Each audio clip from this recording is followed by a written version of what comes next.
এখানে একটা তথ্য বলছে, যাদের মোবাইল আছে লিখে নিতে পারেন, খাতা কলম থাকলে এটা কাজে লাগবে, এটা কিন্তু ফরজ বিষয়।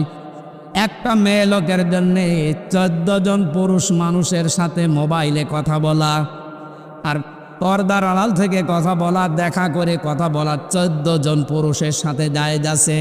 এই 14 জনের বাইরে যদি কাবার ইমামও কল দেয় আপনাকে, আপনি ভাষা রুক্ষ সূক্ষ্ম কর্কশ জোরে জোরে বলবেন।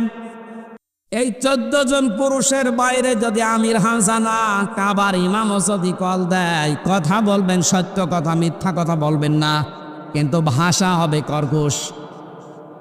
এটা আমি বানালাম।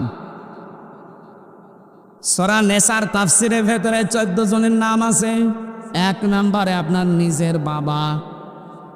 অনেকে নাম ডাকা বাবা আছে, সেই চট্টগ্রামে বাবা পাতিয়েছে, এ কথা বলছেন না কেন? আপনি ওই বাবার সাথে ওই মোলায়েম কণ্ঠে কথা বলতে পারবেন না। বাবা হওয়া লাগবে কোন বাবা? বলেন বলেন। নিজে যেটা জন্ম দিয়েছে ওই বাবা। এখন তো দেশে বাবার অভাব নেই, যদিও রাজশাহী বিভাগে এটা কম, চট্টগ্রামে বেশি। গাছতলায় বসলে সে বাবা হয়ে যায়, দরবার খুললেই বাবা হয়ে যায়। অনেকে বাবা মনে করে পর্দার বিধান যে ফরজ, এটা মাইনাস করে তার খেদমত করতে যাচ্ছে। বলেন নাউজুবিল্লাহ। 1 নম্বরে হওয়া লাগবে কে? নিজের বাবা। 2 নম্বরে হওয়া লাগবে দুধ বাবা। দুধ বাবার সাথে অসুবিধা নেই। 3 নম্বরে হওয়া লাগবে মামা।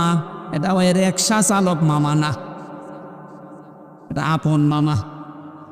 আমি বিশ্ববিদ্যালয়ে যখন ছিলাম, মেয়েরা দেখতাম বলতো মামা, গাড়ি দাঁড়িয়ে গেছে, ড্রাইভারের পাশে যে সিট থাকে উনি ওখানে বসে আছে, এমন পোশাকে 4 পিস না, 3 পিসও না, 2 পিসও না, 1 পিস পরে।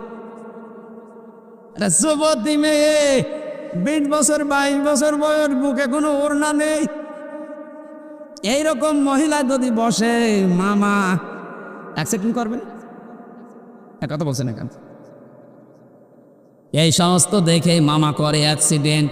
এই মামা না, আপন মামা হওয়া লাগবে, নিজের আপন মায়ের ভাব। 4 নম্বরে বেশি চাচা, এটা আপন চাচা। চাচা তো চাচা, মামা তো চাচা, খালা তো চাচাবাদ, গ্রাম সম্পর্কের চাচাবাদ, আপন চাচা হওয়া লাগবে। এরপরে বেশি শ্বশুর, এটা আবার আপন শ্বশুর, ওই আশপাশের যা শ্বশুর আছে এগুলো মাইনাস। এরপরে ভাই, এটা আবার আপন ভাই। খালা তো মামা তো ফুফু তো সব জায়গায় পর্দা করা ফরজ। কথা বলো না কেন? এরপরে বেশি দুধ ভাই, দাদা, নানা, নাতি, ছেলে, ভাইয়ের ছেলে, বোনের ছেলে, মেয়ের জামাই। কয়জন হল? 14 জন। বলেন, এই যে 14 জনের ভেতরে নিজের স্বামীর নাম আছে। আপনারা কি ঘুমাচ্ছে? স্বামীর নাম আছে, তাহলে স্বামীর সামনে কোনো পর্দা নেই। যেই মহিলা যত উল্টা পাল্টা হয়ে তার স্বামীর সামনে থাকতে পারে, তার তত বেশি স্বভাব হবে। আর স্বামী যতটা সাপোর্ট করে, আপনার স্বামী যদি চায় যে আপনি ব্লাউজ হাতা কেটে ফেলেন, কোনো অসুবিধা নেই, তাহলে এইটা পরে আবার বাইরে যাওয়া যাবে না। যে 14 জনের নাম বলেছি, এদের সামনেও যদি কোনো মহিলা আসতে চায়, তাহলে মুখমণ্ডল, হাতের কবজি আর পায়ের পাতা বাদ দিয়ে পোড়া শরীর ঢেকে রাখা লাগবে। কথা বোঝাতে পেরেছি? সম্মানিতা মা বোনেরা, আপনি মোবাইলের ভাষা কেমন হবে? এই 14 জন বাদ দিয়ে দুনিয়া যার সাথে কথা বলেন, আপনার ভাষা কেমন হবে সেইটাও আর আল্লাহ জানিয়েছেন। وقرنا في بيوتكن ولا تبرجن تبرج الجاهلية الأولى। এটাও তাফসীরে খাজেনে আছে। হে পৃথিবীর মেয়ে লোকেরা, ঘরের পরিবেশে থাকবা, বাইরে যদি বের হতেই হয় জাহিলি যুগের মেয়েদের মতো বের হবা না। তাফসিরে মুফাসসির লিখেছেন, জাহিলি যুগের মেয়েরা যখন বাইরে আসতো, তখন তাদের এই বুক থেকে একেবারে পা পর্যন্ত চিরা থাকতো। তাদের লজ্জা স্থান এবং তাদের স্তন পর্যন্ত পরিস্ফুটিত হয়ে থাকতো, মানুষ দেখলে যেন আকর্ষণ হয়। এরকম বহু পোশাক এখন ভারত থেকে আমাদের জন্য আসতেছে। যদিও সিরিয়ালগুলো এখন অনেকাংশে কমে গেছে, ভারতের এই সিরিয়াল দেখে দেখে যারা পোশাক বানাতেন দেখেছেন পোশাকের অবস্থা কি। দোকানে গেলে আগে বলা লাগতো আমার পাখি ড্রেস দেন, ড্রেসের নাম হয়ে গেছে পাখি ড্রেস। মেয়েরা যদি পোশাক পরে কোরআনে কারিম জানিয়েছে এদের পোশাক হবে ঢিলা ঢালা। মা বোন যারা এসেছেন এটা গ্রাম্য অঞ্চলের জন্য এটা না বলাই ভালো। চস পায়জামা পরা মেয়েদের জন্য জায়েজ নেই, কথা বুঝতেছে? মেয়েদের পোশাক হবে ঢিলা ঢালা, বাইরে থেকে দেখলেও যেন শরীরের অঙ্গ প্রত্যঙ্গ বোঝা না যায়। এখানে যে তাবাররুজ শব্দটা দিয়েছেন আমি তিনটা অর্থ পেয়েছি তাবাররুজের। মেয়েরা যারা এসেছেন আপনি মিলান, নবীজি জানিয়েছেন এই তিনটার একটাও যদি কোনো মহিলার ভেতরে পাওয়া যায় ওই মহিলা জান্নাত দূরের কথা জান্নাতের ঘ্রাণও পাবে না। এক নম্বরে তাবাররুজের অর্থ মেয়েরা যখন ঘরের ভেতরে থাকে তখন অগোছালো, বাইরে যখন আসার কথা বলে তখন তাদের সাজগোজ বেড়ে যায়। এরকম মহিলা দেশে নেই? আপনার সাজগোজ তো হবে আপনার স্বামীর জন্যে।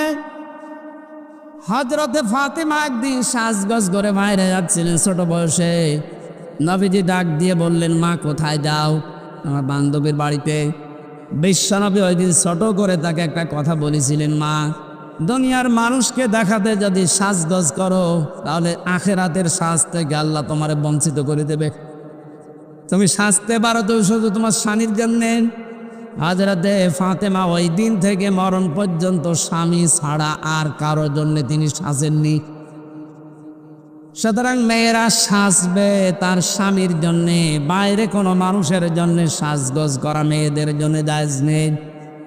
অথচ এখন সাজের বাহার কি এক চোখের ভেতরে দেখছে ওরা 8টা 9টা করে জিনিস। সম্মানিতা মা বোনেরা যারা এসেছেন, আপনাকে আমি সাজতে নিষেধ করছি না। আপনার স্বামীকে আকৃষ্ট করার জন্য যদি আয়নার সামনে বসে বসে আপনি সাজতে থাকেন, যতক্ষণ সাজবেন ততক্ষণ নফল নামাজের সওয়াব পাবেন। আপনি বলেন তো ওরা যে সাজ দেয় বিউটি পার্লার থেকে, এই সাজগোজ করে স্বামীর সাথে যাচ্ছে মার্কেটে বিভিন্ন অনুষ্ঠানে, একই স্বামী দেখানোর জন্য না পাবলিক? আপনি দাজ্জস হয়ে গেছেন।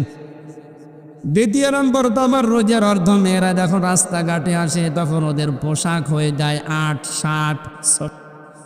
কে পোশাক বানিয়েছেন আপনি? আপনার পোশাক হবে তো হযরতে ফাতেমাতুজ জাহরার মতো, খাদিজাতুল কুবরার মতো পোশাক বানিয়েছেন আপনি সিনেমা নভেল নাটক দেখে দেখে এদের মতো।